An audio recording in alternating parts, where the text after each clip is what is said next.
এবং আমার সামনে উপস্থিত এই 3 ডিস্ট্রিক্টের 3 জেলার তৃণমূল পর্যায়ের নেতৃবৃন্দ, বিএনপি সহ সকল অঙ্গ সহযোগী সংগঠনের তৃণমূল পর্যায়ের নেতৃবৃন্দ, আসসালামু আলাইকুম। প্রিয় সহকর্মীবৃন্দ, আজকে আমাদের 31 দফার যে পর্বটি আজকে কর্মশালা পর্বটি শুরু হয়েছে, এটি কিন্তু সরাসরি তৃণমূলের যারা আমাদের নেতৃবৃন্দ সহকর্মীবৃন্দ তাদেরকে, তাদের সাথে বা তাদেরকে নিয়ে এই কর্মশালাটি আমাদের শুরু হয়েছে। আমরা কেন্দ্রে করেছি, জাতীয়ভাবে, তারপরে বিভাগ পর্যায়ে করেছি। আজকে আমাদের প্রথম শুরু হলো তৃণমূল নেতৃবৃন্দ, অর্থাৎ থানা বা উপজেলা পর্যায়ে, পৌর পর্যায়ের নেতৃবৃন্দকে সাথে নিয়ে।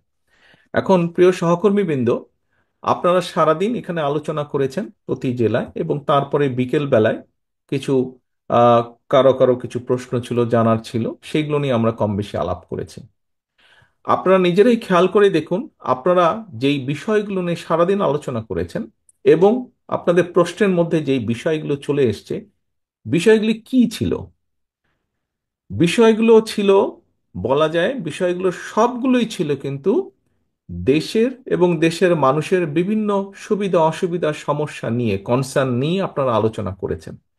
কেন আপনারা এই বিষয়গুলো আলোচনা করেছেন? খুব সহজভাবে যদি বলতে হয়, আপনারা যেই নেতৃবৃন্দ আজকে আমার সামনে বসে আছেন, থানা বা উপজেলা পর্যায়ে বা পৌরসভা পর্যায়ের নেতৃবৃন্দ, আপনারা কিন্তু প্রতিনিয়ত মানুষের সাথে, সাধারণ মানুষের সাথে উঠছেন, বসছেন, কথা বলছেন, দেখছেন, জানছেন, শুনছেন তাদের কাছ থেকে, এবং তাদের চিন্তা ভাবনার রিফ্লেকশন গুলোই কিন্তু আপনাদের প্রশ্নের মাধ্যমে উঠে এসেছে। এখন প্রিয় সহকর্মীবৃন্দ, আলোচনায় মোটামুটি ভাবে আপনারা বুঝতে পেরেছেন যে আমরা 31 দফার মাধ্যমে দেশ এবং দেশের মানুষকে নিয়ে ভবিষ্যতে কি চিন্তা করছি, কিভাবে রাষ্ট্রের কাঠামোর কিছু মেরামত করা সম্ভব হয়। আমরা বিগত যেই পলাতক স্বৈরাচারের বিরুদ্ধে দল মত নির্বিশেষে, শ্রেণী পেশা নির্বিশেষে প্রতিটি মানুষ আমরা দেখেছি কিভাবে জুলাই আগস্ট মাসে নেমে এসেছিলেন রাজপথে।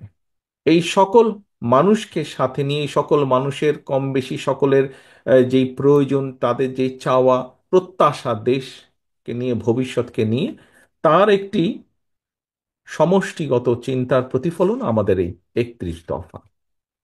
আপনাদের কথাবার্তাতেও সেগুলি আসছে। এখন প্রিয় সহকর্মীবৃন্দ, এই বিষয়গুলোকে নিয়ে আপনারা আজকে যা সারাদিন আলোচনা নিজেরা করেছেন, যা জেনেছেন, যা শুনেছেন, যা বুঝেছেন, এগুলো আমাদেরকে কিন্তু নিয়ে যেতে হবে আরো প্রান্তিক পর্যায়ের মানুষের কাছে, প্রান্তিক পর্যায়ের মানুষের কাছে নিয়ে যেতে হবে।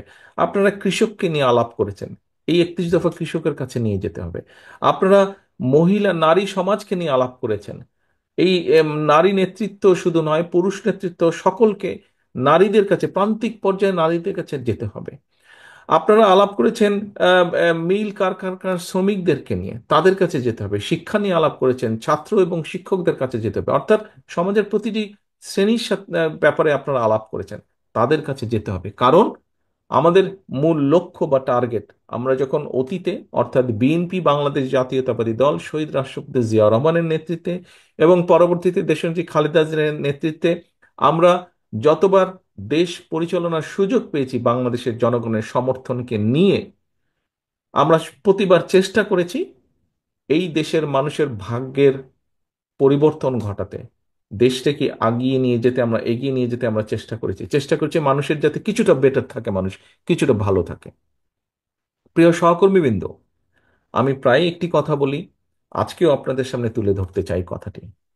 আপনাদের সাথে বিভিন্ন সময় বিভিন্ন পর্যায়ে আমার মিটিং হয়েছে বা কথাবার্তা যখন হয়েছে, ভিউজ এক্সচেঞ্জ হয়েছে, আপনারা আপনাদের বক্তব্যের এক পর্যায়ে প্রায় প্রত্যেকটা নেতাকর্মী কিন্তু, সেটি যে বিভাগ পর্যায়ে, জেলা পর্যায়ে, থানা পর্যায়ে, ইউনিয়ন পর্যায়ে, যখনই কথা হয়েছে একটি কথা বলেছেন, বাংলাদেশের মানুষ তাকিয়ে আছে বিএনপির দিকে, বা বিএনপির কাছ থেকে তাদের ভালো বড় কিছু প্রত্যাশা। প্রিয় সহকর্মীবৃন্দ, কোটি কোটি মানুষের যখন প্রত্যাশা থাকে, তখন সেই দায়িত্বটি কিন্তু অনেক বড় থাকে। আজকে দেখুন, আপনি নিজে যখন বের হন আপনার এলাকায়, তখন কিন্তু এই বর্তমান প্রেক্ষাপটে আপনি একজন ইউনিয়নের নেতা হন, আপনি থানা, পৌরসভা উম, উপজেলা, জেলা, যেই পর্যায়ে আপনি নেতা হন না কেন, আপনি বিএনপির মূল দলের নেতা হন অথবা আপনি অঙ্গ সহযোগী সংগঠনের নেতা হন, আপনি যখন ঘর থেকে বের হন, আপনার আশেপাশের সাধারণ মানুষ যারা আপনাকে জানে যে আপনি বিএনপির সাথে সম্পৃক্ত, বিএনপির রাজনীতি করেন, দেশনেত্রী খালেদা জিয়া, শহীদ রাষ্ট্রপতি জিয়াউর রহমানের রাজনীতি আপনি করেন, আপনাকে সালাম দিয়ে কিন্তু জিজ্ঞেস করে, ভাই কি অবস্থা, দেশের কি অবস্থা, কি হবে, নির্বাচন কবে হবে, জিজ্ঞেস করে না এরকম প্রশ্ন উত্তর? আপনাদেরকে জিজ্ঞেস করে। আপনারা যারা মিল কারখানা পরিচালনা করেন, আপনাদেরকে আপনাদের অন্য মিল কারখানার মালিক তাদের সাথে দেখা হলে জিজ্ঞেস করে, কি ভাই কি অবস্থা, দেশের নির্বাচন কি হচ্ছে, নাহলে তো ব্যবসা বাণিজ্য ঠিকভাবে হচ্ছে না, সবকিছু থেমে আছে। অর্থাৎ আপনারা যারা, কেউ যারা শিক্ষকতা করেন, অন্য সহকর্মীবৃন্দ আপনাদের জিজ্ঞেস করে, কি ভাই কবে নির্বাচন হবে, কিভাবে কবে হবে। কেন আপনাদেরকে জিজ্ঞেস করে? আর তো কাউকে জিজ্ঞেস করছে না, অন্য কাউকে জিজ্ঞেস করছে না, কিন্তু আপনাকে জিজ্ঞেস করছে, আপনি বিএনপির নেতা হিসাবে আপনাকে জিজ্ঞেস করছে, বা বিএনপির কর্মী হিসাবে আপনাকে জিজ্ঞেস করছে। এ কারণেই জিজ্ঞেস করছে, কারণ প্রত্যাশাটাই আপনাদের কাছে, প্রত্যাশাটাই আপনাদের কাছে, তারা মনে করে যে হ্যাঁ, কিছু ভালো কিছু করতে পারলে বিএনপি করতে পারবে। অধিকাংশ মানুষের, আমি বলছি না 100%, বাট দেশের অধিকাংশ মানুষের এরকমই প্রত্যাশা, এরকমই বিশ্বাস, এরকমই ধারণা। এখন সহকর্মীবৃন্দ, আপনারা এখানে উপস্থিত প্রত্যেকে এক একজন রাজনৈতিক কর্মী। একজন রাজনৈতিক কর্মী অথবা একটি রাজনৈতিক দলের সবচেয়ে বড় সফলতা কি? আমার এই প্রায় 35 বছরের রাজনীতির অভিজ্ঞতার আলোকে আমি যেটা মনে করি, একজন রাজনৈতিক কর্মী বা রাজনৈতিক দলের সবচেয়ে বড় সফলতা হচ্ছে মানুষের আস্থা অর্জন। মানুষের আস্থা অর্জন, এই যে আপনি যখন বের হন, যে কথাটি বললাম, আপনি যখন বের হন মানুষের সালাম পাচ্ছেন, আপনি দেখুন, আপনার নাম যদি ধরেন, আপনার নাম কাশেম, আপনার আশেপাশে সমাজের, আপনার সামাজিকভাবে আপনার আশেপাশে অনেক কাশেম আছে। কয়জন কাশেমকে দেখলে মানুষ দৌড়ে এসে সালাম দিচ্ছে অথবা কথা বলছে? কিন্তু আপনি কাশেম, আপনার সাথে কেন কথা বলছে, সালাম দিচ্ছে? বিকজ আপনি বিএনপি করেন, বিকজ আপনি বিএনপি করেন। আপনার সাথে অথবা তার সাথে, সেই ব্যক্তিটির সাথে যারা সালাম দিচ্ছে, যাদের কনসার্ন আছে, যারা জানতে চাইছে, তাদের, তারা মনে করে যে তাদের ভাগ্যের সাথে আপনার একটি বিষয় জড়িত আছে, আপনার কথাবার্তা, উঠা বসা, আপনার বক্তব্য, বিবৃতি, আপনার কাজকর্মের সাথে তাদের ভাগ্য কম বেশি জড়িত আছে, তাদের ভবিষ্যৎ জড়িত আছে। সেজন্যই আপনাকে জিজ্ঞেস করে, আপনার উপর আস্থা রাখতে পারে, ভরসা রাখতে পারে। প্রিয় সহকর্মীবৃন্দ, আমার মূল যে কথাটি ছিল এখানে বলা, সেটি হচ্ছে যে এই যে আপনার উপর আস্থা ভরসা রাখছে, এই যে এটাই হচ্ছে আপনার সবচেয়ে বড় সফলতা একজন রাজনৈতিক কর্মী হিসাবে, যে মানুষ আপনার উপরে আস্থা রাখছে, বিশ্বাস করছে আপনাকে, একটি রাজনৈতিক দলের। এই যে আপনারা কর্মসূচি ডাক দিলে, আমরা যখন কর্মসূচি ঘোষণা করি, হাজারো লক্ষ মানুষ সেই কর্মসূচিতে অংশগ্রহণ করে। কেন? মানুষের আস্থা বা বিশ্বাস। এখন সহকর্মীবৃন্দ, এই বিশ্বাস, আপনি যে পর্যায়ের নেতা হন, বিশ্বাস রাখুন মনের মধ্যে, আপনি যে পর্যায়ের নেতা হন সেটি বিষয় নয়। মূল বিষয় হচ্ছে জনগণ আপনার উপর আস্থা রাখে, সেটি 5 জন হোক, 50 জন হোক, 500 হোক, 5,000 হোক, আপনার উপরে মানুষ আস্থা রাখছে। আপনি যে পর্যায়ের নেতা হন, ইউনিয়ন, গ্রাম, ওয়ার্ড, পৌরসভা, থানা, জেলা, যাই হন না কেন, আপনার উপরে মানুষ আস্থা রাখছে। আপনি বিএনপির হন, আপনি ছাত্র দলের হন, আপনি মূল দলের হন, আপনি যুব দল, স্বেচ্ছাসেবক না, মহিলা দল, কৃষক দল, যেটাই হন না কেন, আপনার উপর আস্থা রাখছে। এটাই হচ্ছে আপনার সবচেয়ে বড় সফলতা বা সবচেয়ে বড় বিষয়, আপনার রাজনৈতিক অর্জন, সফলতা। এখন এই আস্থা তো ধরে রাখার দায়িত্ব জনগণের নয়, এই আস্থা ধরে রাখার দায়িত্ব আপনার, আমাদের সকলের। আপনি হচ্ছেন আপনার এলাকায় বিএনপির অ্যাম্বাসাডর, বিএনপির রাষ্ট্রদূত আপনি। আপনার এলাকায় আপনাকে দিয়ে মানুষ বিএনপিকে বিচার করবে, আপনাকে দিয়ে মানুষ বিএনপিকে চিন্তা করবে। কাজে আপনি কি, তখন মনে করবে যে আপনি ভালো হলে বিএনপি ভালো, আপনি খারাপ হলে বিএনপি খারাপ। আমি জানি না আপনারা কথাটা বুঝতে পারছেন কিনা, বাট কথাটা সহজ এবং সিম্পল। আপনাকে দিয়ে মানুষ বিএনপিকে বিচার করবে। কাজেই প্রিয় সহকর্মী নেতৃবৃন্দ, আজকে আপনারা এই যে প্রশ্নগুলো করেছেন, আমাকে করেছেন, মঞ্চকে প্রশ্নগুলো অনেক করেছেন, আপনি আপনার কনসার্ন থেকে প্রশ্ন করেছেন, আপনি ফিরে গিয়ে আপনার সেই মানুষগুলোকে বলবেন, আপনি যে আমি এই পড়েছি, তারা এই বলেছে আমাকে। এই যে আপনার কনসার্ন, এই যে আপনার জানতে চাওয়া, আপনি তো নিজের জন্য জানতে চাননি, আপনি দলের কাছে জানতে চেয়েছেন, আমার কাছে জানতে চেয়েছেন, দলের দায়িত্বপ্রাপ্ত হিসাবে আপনি মঞ্চে যারা দায়িত্বপ্রাপ্ত আছেন, তাদের কাছে জানতে চেয়েছেন। কেন? যাতে আপনি গিয়ে জবাব দিতে পারেন যে আমি কৃষি সম্পর্কে এই জানতে চেয়েছি, কৃষক ভাইদের জন্য। আমি শিক্ষা সম্পর্কে জানতে চেয়েছি ছাত্র বা শিক্ষকদের জন্য, এই কারণে আমি জানতে চেয়েছি। অর্থাৎ আপনার এই কনসার্ন থেকে আপনি জানতে চেয়েছেন। এখন প্রিয় সহকর্মীবৃন্দ, আপনাকে আরেকটি বিষয়ে সচেতন থাকতে হবে, আরেকটি বিষয়ে কনসার্ন থাকতে হবে। আমি প্রায় প্রত্যেকটি অনুষ্ঠানে, কর্মশালায় বলছি, একটি কথা বলছি: জনগণকে সঙ্গে রাখুন, জনগণকে সাথে রাখুন। আমরা কিন্তু সবসময় বলেছি আমরা আমিরামির নির্বাচনে বিশ্বাস করি না। আমরা একটি রাজনৈতিক দল, নির্বাচনে আমরা যাব, নির্বাচন আমরা করব, নির্বাচন আমরা চাইব, এখানে লুকোছাপার কোনো ব্যাপার নেই, এটা নর্মাল সিম্পল। জনগণের সমর্থন আমরা পাবো, বেশি পেলে আইন অনুযায়ী, নিয়ম অনুযায়ী, দেশের সংবিধান অনুযায়ী যা হবার সেটিই হবে। জনগণের সমর্থন ভিত্তিতে জনগণ যাকে বেশি সমর্থন দিবে তারা দেশ পরিচালনা করবে। অর্থাৎ আমরা নির্বাচন চাইবো, নির্বাচন চাওয়াটা কোনো অন্যায়ের বিষয় না, এটাই স্বাভাবিক। এখন নির্বাচনকে যদি ফেস করতে হয়, আমরা আমিরামির নির্বাচনে তো বিশ্বাসী না। আমরা আমরা নিশিরাতের নির্বাচনেও বিশ্বাসী না। আমরা ভোট ডাকাতের নির্বাচনেও বিশ্বাসী না। আমরা একটি স্বচ্ছ স্বাভাবিক নির্বাচনে বিশ্বাসী, যেখানে মানুষ নির্ভয় নির্দ্বিধায় ভোট দিবে। আমরা সেই নির্বাচনে বিশ্বাসী, মুক্তভাবে ভোট দিবে। এখন সহকর্মীবৃন্দ, মানুষ যখন নির্বাচনে ভোট দিবে নির্দ্বিধায় নির্ভয় ভোট দিবে, নির্ভয় ভোট দিবে। আমাদের একজন সহকর্মী এখানে সংবাদপত্রের স্বাধীনতা নিয়ে কথা বলেছেন। আপনি চাইছেন যে আমাদের কি পদক্ষেপ, কি পরিকল্পনা সংবাদপত্রের স্বাধীনতা নিশ্চিত করার। আমাদের তো একই সাথে পরিকল্পনা আছে যে কোনো মূল্যে এই দেশের মানুষের ভোটের অধিকারকে রক্ষা করা। ভোটের অধিকারকে রক্ষা করা, বাক স্বাধীনতা যেমন হচ্ছে ভোটের অধিকারকে রক্ষা করা। কাজেই মানুষ যখন ভোটের অধিকার রক্ষা করবেন, মানুষ তখন নির্দ্বিধায় ভোট দিবে। যেহেতু আমরা বিশ্বাস করি না নিশিরাতের নির্বাচনে, আমরা বিশ্বাস করি না আমিরামির নির্বাচনে, কাজেই মানুষকে মুক্তভাবে ভোট দিতে হবে। এবং মুক্তভাবে যখন ভোট দিবে মানুষ, তখন কিন্তু মানুষ অনেক কিছু বিবেচনা করবে, চিন্তা ভাবনা করবে, তারপরে সে ভোট দিবে। এবং তার সেই চিন্তা ভাবনাকে যদি আপনার পক্ষে রাখতে হয়, তাহলে কিন্তু জনগণের আস্থা আপনার পক্ষে থাকতে হবে। আপনার প্রতি জনগণের আস্থা রাখতে হবে, এবং জনগণের আস্থা যদি আপনার পক্ষে রাখতে হয়, তাহলে আপনার আচার আচরণ, কথাবার্তা, সকল কিছু সেরকম থাকতে হবে। প্রিয় সহকর্মীবৃন্দ, আগেই একটি কথা বলেছি, আপনি হচ্ছেন আপনার এলাকায় জনগণের প্রতিনিধি। আপনার এলাকায় জনগণের প্রতিনিধি।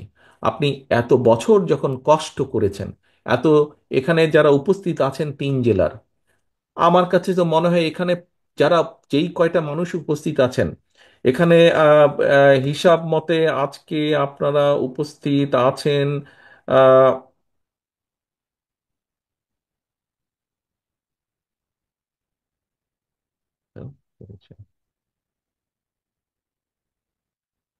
আপনারা আজকে গাজীপুর থেকে, আমার হিসাবে, আমি যে হিসাব পেয়েছি, গাজীপুর থেকে প্রায় 810 জন উপস্থিত আছেন, ঢাকা জেলায় আছেন 750 জন, নারায়ণগঞ্জে আছেন 965 জন মানুষ উপস্থিত আছেন।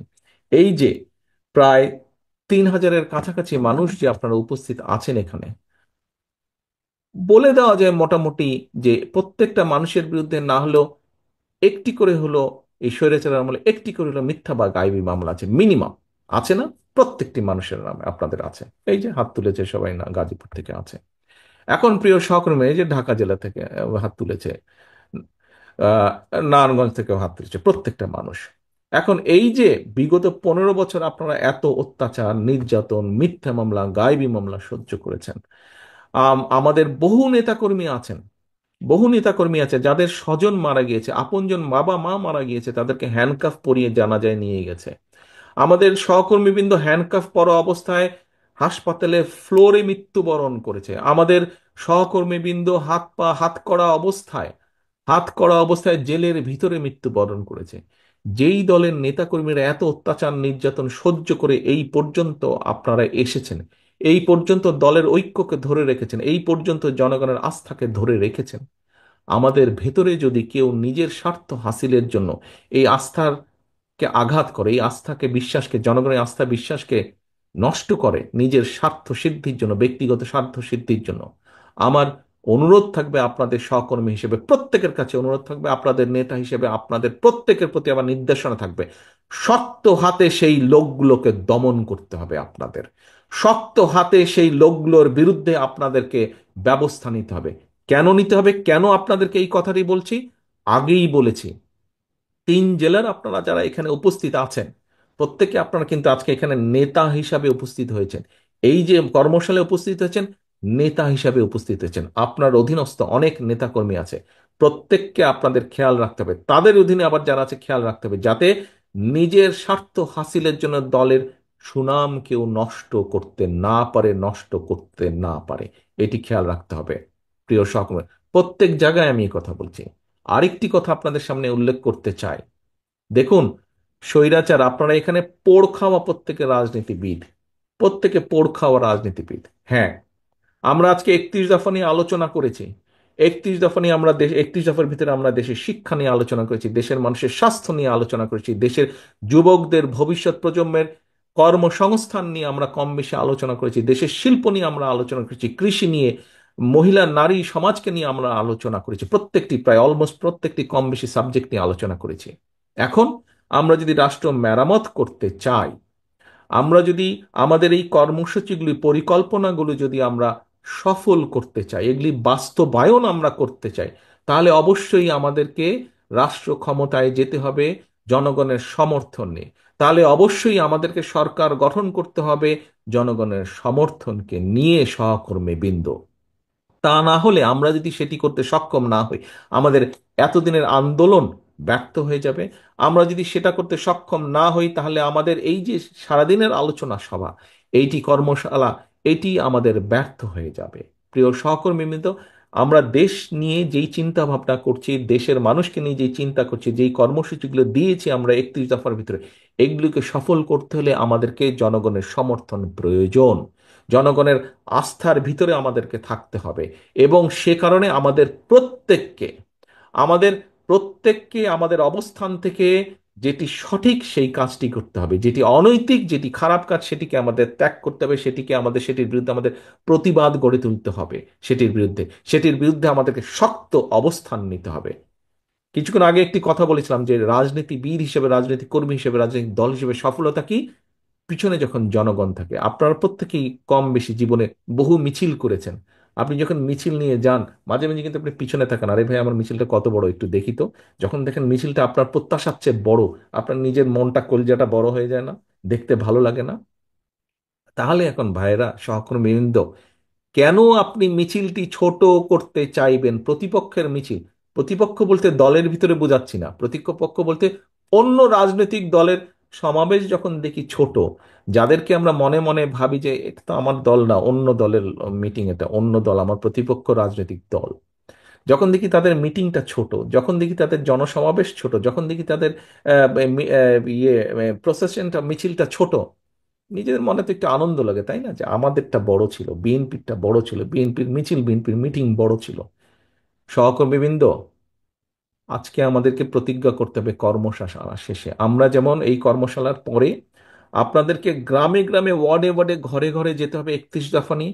একইভাবে আমাদেরকে প্রতিজ্ঞা করতে হবে, শপথ নিতে হবে আজকের এই অনুষ্ঠানে, যে আমরা যাওয়ার সাথে সাথে, 31 দফাকে নিয়ে যাওয়ার সাথে সাথে আমরা জনগণের সমর্থনকে যে কোনো মূল্যে ধরে রাখতে হবে।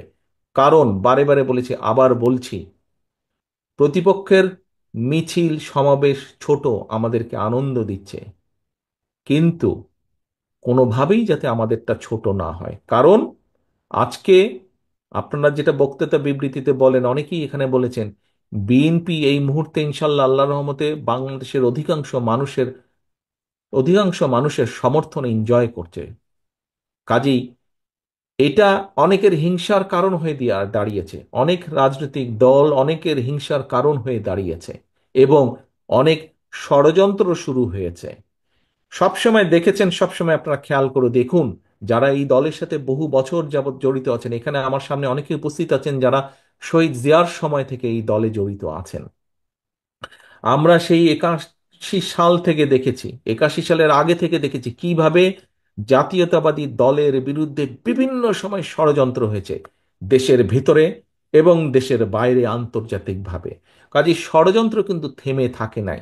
এবং এই দলের বিরুদ্ধে ষড়যন্ত্র যখন হবে, ধরে নিতে হবে আপনাকে সেই ষড়যন্ত্র শুধু এই দলের বিরুদ্ধে না, সেই ষড়যন্ত্রের অংশের মধ্যে আছে আরেকটি ষড়যন্ত্র, যেটি হচ্ছে এই বাংলাদেশের বিরুদ্ধে। বাংলাদেশের স্বাধীনতার বিরুদ্ধে, সার্বভৌমত্বের বিরুদ্ধেও ষড়যন্ত্র অব্যাহত রয়েছে, থেমে যায়নি। স্বৈরাচার পালিয়ে গেছে, স্বৈরাচারের মাথা পালিয়ে গিয়েছে, কিছু কিছু ছোট ছোট মাথাও পালিয়ে গিয়েছে, কিন্তু লেজ শরীরের অনেকাংশ অবশিষ্ট রয়ে গিয়েছে। তারা কিন্তু ভিতরে ভিতরে ষড়যন্ত্র করছে। কাজে আপনাদেরকে এই ব্যাপারে অ্যালার্ট থাকতে হবে প্রিয় সহকর্মীবৃন্দ। 31 দফা পৌঁছে দিবেন ঘরে ঘরে। ষড়যন্ত্রের ব্যাপারেও আপনাকে অ্যালার্ট থাকতে হবে। ষড়যন্ত্রের অংশ হিসাবে আমাদের ভিতরে অনেকে অনেককে এজেন্ট ঢুকিয়ে দিয়েছে, এইগুলা ব্যাপারেও আমাদেরকে অ্যালার্ট থাকতে হবে সহকর্মীবৃন্দ। সেই জন্যই আমি বলেছি, আপনারা আজকে যারা এখানে উপস্থিত হয়েছেন, আপনারা প্রত্যেকে এক একজন নেতা হিসাবে উপস্থিত হয়েছেন, আপনাদেরকে চোখ কান খোলা রাখতে হবে।